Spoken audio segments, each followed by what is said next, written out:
I don't look at this job as being dangerous, but it's inherently unforgiving.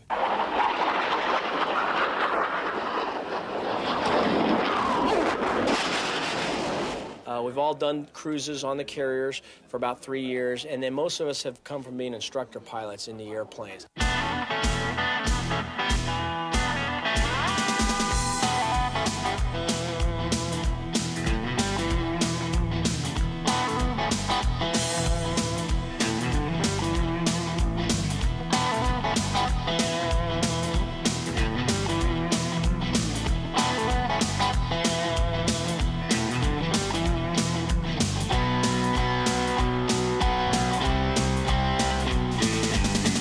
Blue Angel pilots all come from and return to the fleet, flying combat-ready jets off aircraft carriers night and day.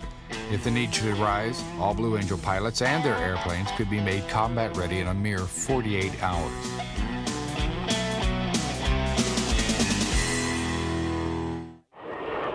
After every flight, the team also goes through a critical debriefing process, which they consider as important as the actual flight itself.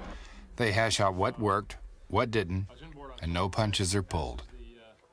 We are wide open as we can possibly be to criticisms, and we want to become our own worst critics. We debrief everything. I'll tell you how specific it gets. We even debrief the march to our airplanes and the march back.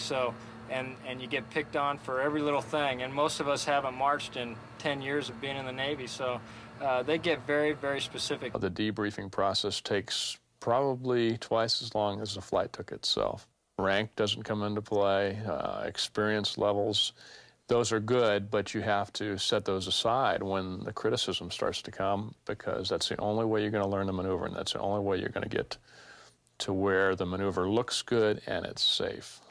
I think I was a little bit late dropping you guys off, so we're a little low going over the crowd. But other than that, smooth air was nice. It was a little bumpy in the spots, but glad we went flying. Glad to be here. Fudge. Sir Boss, I'm glad we went flying too. Turned out nice. And I had a couple safeties on the left echelon flat pass. Coming over, I didn't acknowledge the go diamond call. Just concentrating on where I was going and how quick my movement was going to be. Then I was 20 feet low on the low brake cross, 280 feet, and I can fix all those things. So glad to be here. All these things are called safeties, or things that were safety problems or violations from our standards. Had safety coming back in. For some reason, I thought we were going right 45s to park. And then I even called turning left when we were turning right. So it went pretty good for me up until we got there. I was just happy to be here and glad to be here. We have a term that we use, glad to be here. And the term is, I'm Pat Rainey, an average pilot, literally. And I'm, no kidding, just lucky enough to be in the Blues. And that's where that term comes from, to the boss, hey, I'm glad to be here. Because there's guys out in the Mediterranean Sea tonight, out in the Persian Gulf, landing on the ship at night, taking care of us. And so I kind of carry a little bit of the fleet with me, so guys can walk around and say, hey, look, it's the Blue Angels, they represent us. We have really good tapes, videotapes that we look at, and the tape can be stopped, it can be reversed, slowed, played back, and we do a lot of that, and that's how we get toward the levels of performance that we want. We have 2 critiquers on the ground that look at the maneuvers and tell us their impressions basically from where the maneuvers were placed and how it looked to them. You guys did a good job. I thought placement looked really well today for the conditions. Glad to be here, boss.